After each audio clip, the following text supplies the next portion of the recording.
నవ్య విడ్స్ నరేష్ అంటూ ఇప్పుడు సోషల్ మీడియాలో జబర్దస్త్ పొట్టి నరేష్కి సంబంధించినటువంటి ఒక న్యూస్ చాలా వైరల్ అవుతుంది. సో మరి ఆయన స్టేజ్ మీద చూపించే కామెడీ కావచ్చు, మాట్లాడే విధానం కావచ్చు, వేసే పంచులు కావచ్చు, చాలామంది కూడా ఇష్టపడుతూ ఉంటారు. సో ఆయన ఏజ్ ఏంటి, అసలు పెళ్లి చేసుకుంటారా చేసుకోరా, అసలు తను ఎవరైనా పెళ్లి చేసుకోవడానికి ముందుకు వస్తారా అనేది చాలామంది డౌట్ అన్నమాట. సో ఆయన జబర్దస్త్కి ఏ ముహూర్తాన అడుగు పెట్టాడో కానీ తను ఒకటే స్కిట్లో కాదు, ఎవరి టీంలో చేసినా కూడా టీము ఏ స్కిట్లో చేసినా ఆ స్కిట్ అనేది హైలైట్ అవ్వడం అనేది మనందరం కూడా చూస్తూ ఉంటాం. ఒకటే ఓన్లీ జబర్దస్త్ అని కాదు, ఏ షోకి వచ్చినా కూడా అందరి మొహంలో నవ్వులు పూయిస్తారు నరేష్.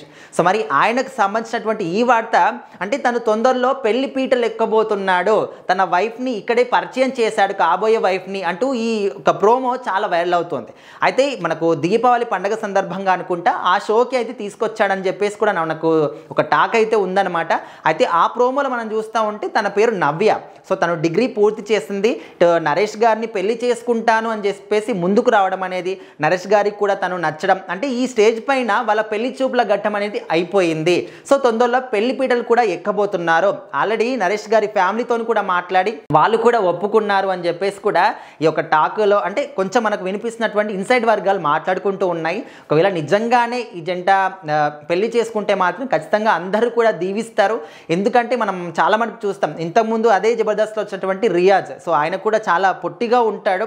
సో ఆయన్ని కూడా ఒక అమ్మాయి పెళ్లి చేసుకుంది, ఇప్పుడైతే చాలా హ్యాపీగా ఉంటూ ఉన్నారు. అంటే టీవీ షోస్లో కానీ ఎట్లయినా కావచ్చు, వాళ్ళు ఫేమ్ ఉన్నారని చేసుకుంటున్నారా ఏంటి ఇదంతా కూడా పక్కన పెడితే అలాంటి వాళ్ళని చేసుకోవడానికి చాలా తక్కువ మంది ముందుకు వస్తూ ఉంటారు. సో ఇక్కడ ఇప్పుడు అయితే నవ్య విడ్స్ నరేష్ అంటూ ఈ యొక్క వీడియో, దీనికి సంబంధించిన ఫొటోస్ కానీ చాలా మటుకు అందరూ కూడా షేర్ చేస్తూ ఉన్నారు. ఇది కదా ప్రేమ, పెళ్లి బంధం అంటే ఈ విధంగా ఉంటుంది, అండ్ ఏ లోపాలు ఉన్నా కూడా మనస్సును చూడాలి అనే విధంగా కూడా కింద కామెంట్లు కూడా పెడతా ఉన్నారు.